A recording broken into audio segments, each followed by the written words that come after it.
encore une fois, bonjour Benoît. Bonjour Louis. Donc, ce podcast, nous allons parler des premières années de Louis Hood au pays. Tout à fait. Bonjour donc à tous.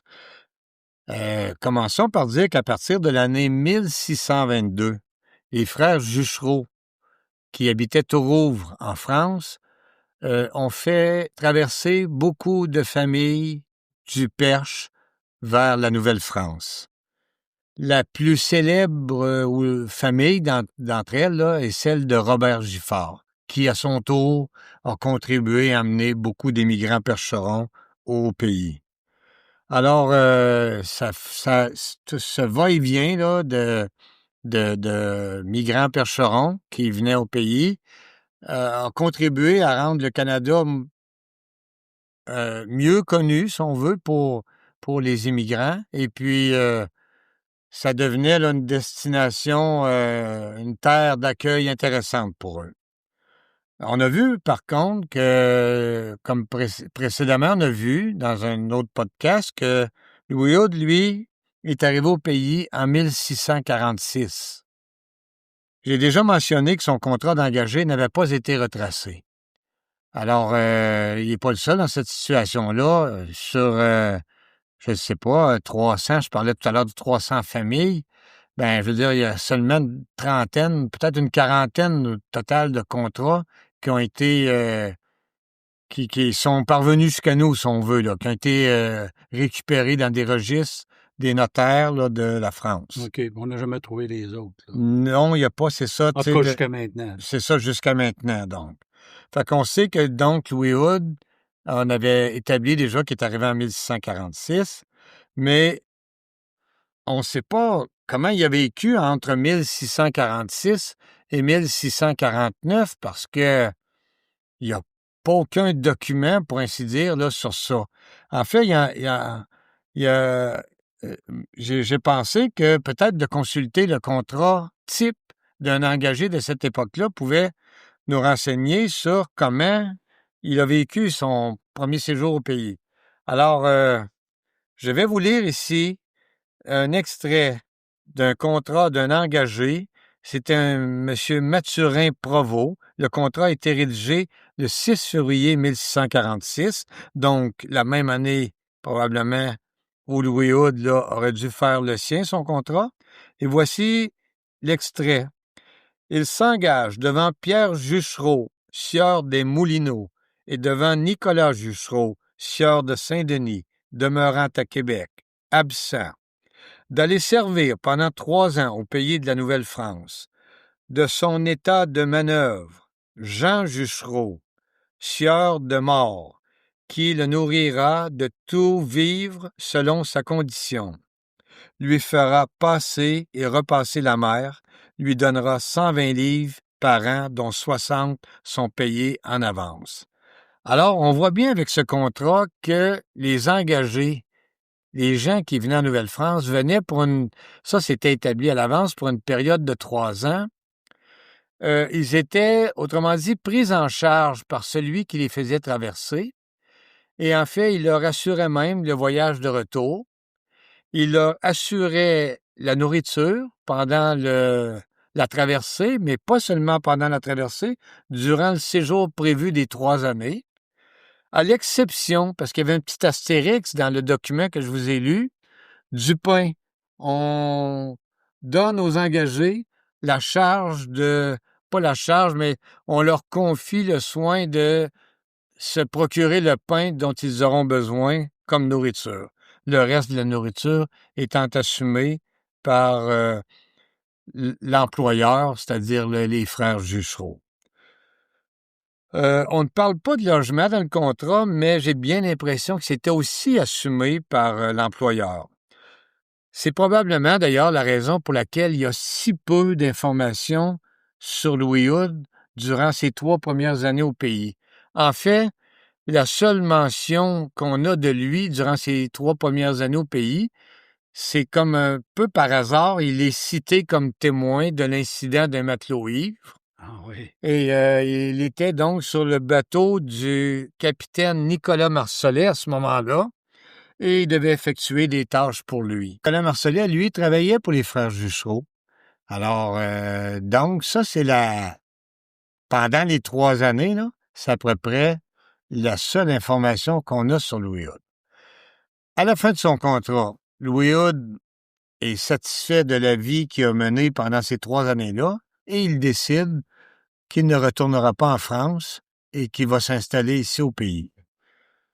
Alors, ça n'a pas été très, très long après la fin de son contrat d'engagé qu'il fait lui-même, qu'on le retrouve là dans une transaction. En fait, il est représentant pour un ami à lui qui s'appelle Jean Dufour pour la vente d'une terre que possédait ce Jean Dufour. Et il fait partie de ce contrat-là. On dit donc il est le représentant. La terre est vendue à Mathieu Amiotte.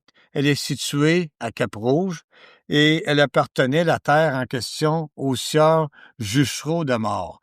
Alors, on voit donc que tout est lié, là, parce qu'aujourd'hui, dans le coin de Cap-Rouge, on connaît Saint-Augustin de Desmaures, et ça vient du sieur Juchereau. OK. Et donc, la terre est située, elle, on dit, au lieu appelé Cap-Rouge.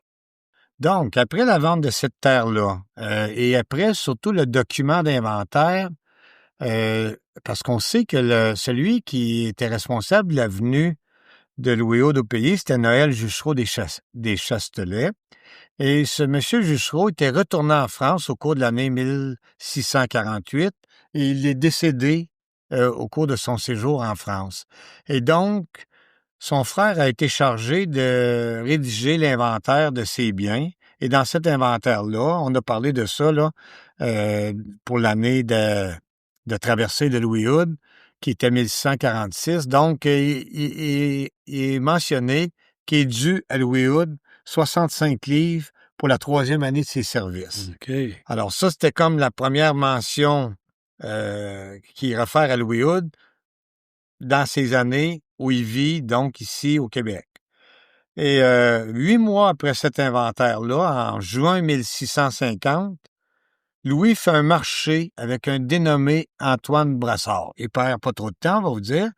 Il se fait déjà une transaction, un marché dans lequel il s'engage à défricher et ensemencer annuellement, pour un contrat de 3 ans, là, une terre qui appartient aux 10 Brassard et à la condition de remettre à ce brassard-là en question la moitié des récoltes qu'il va faire.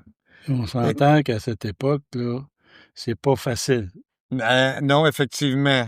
C'est drôle parce qu'en réalité, j'ai pas vu à nulle part dans ça s'il y a un bœuf à sa disposition, mais je vais vous dire que labourer la terre pour cultiver, Ça serait surprenant qu'il n'aille pas. oui, ça aurait été, en tout cas, ça serait tout un job là, pour un homme seul. Fait que, Ouais. fait qu'on pense que peut-être le monsieur Brassard, donc, avait un bœuf à sa disposition.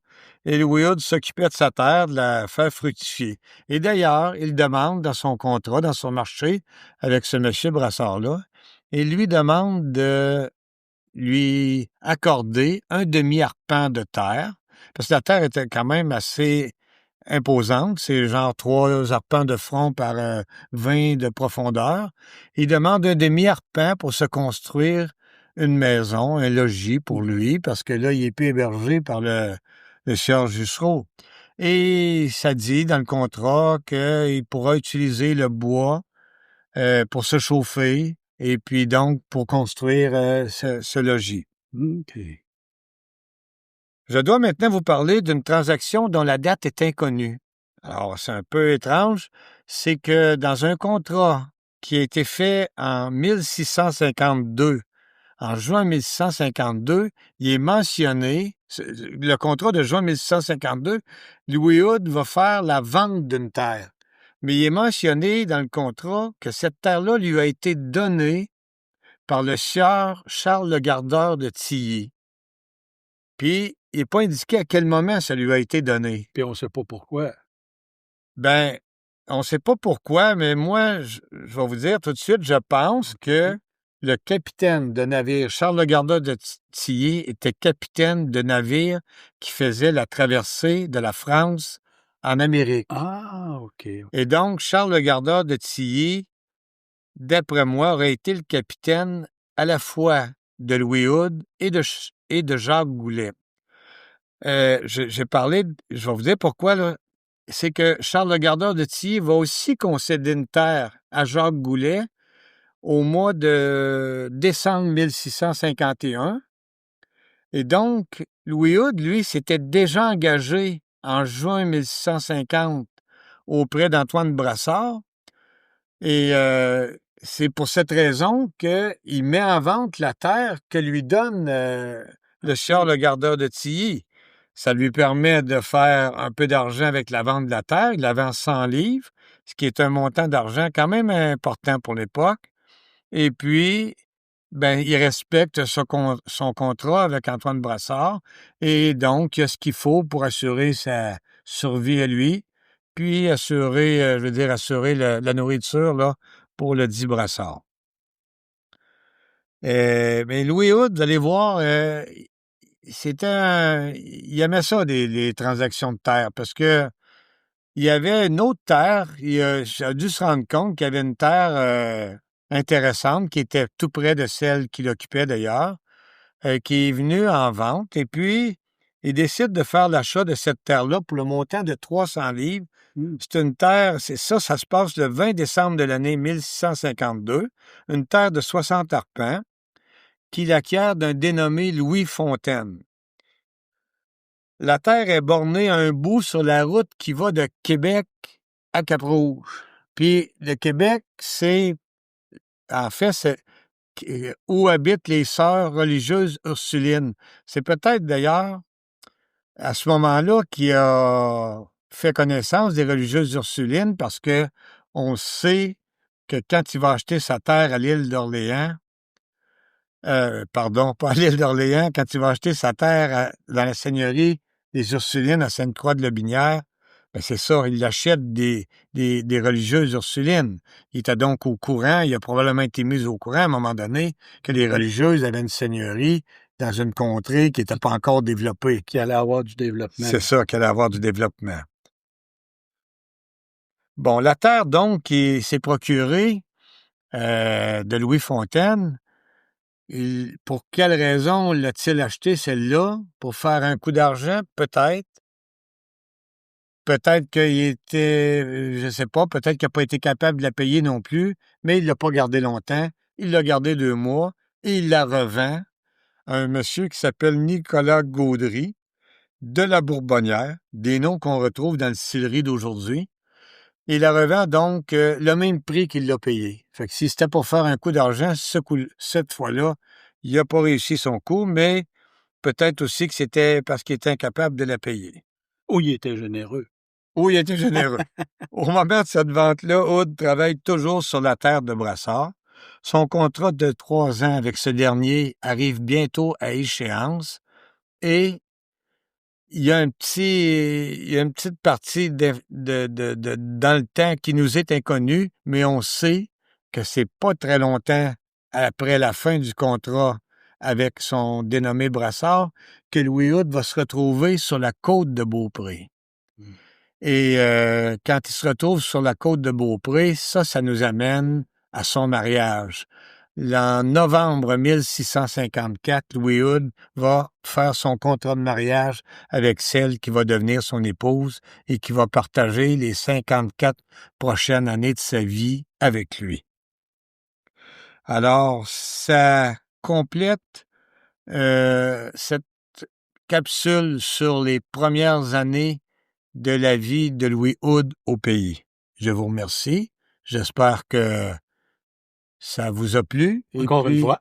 On vous reviendra avec un autre podcast. Excellent, excellent. Donc, à la prochaine, mes amis. Bonjour.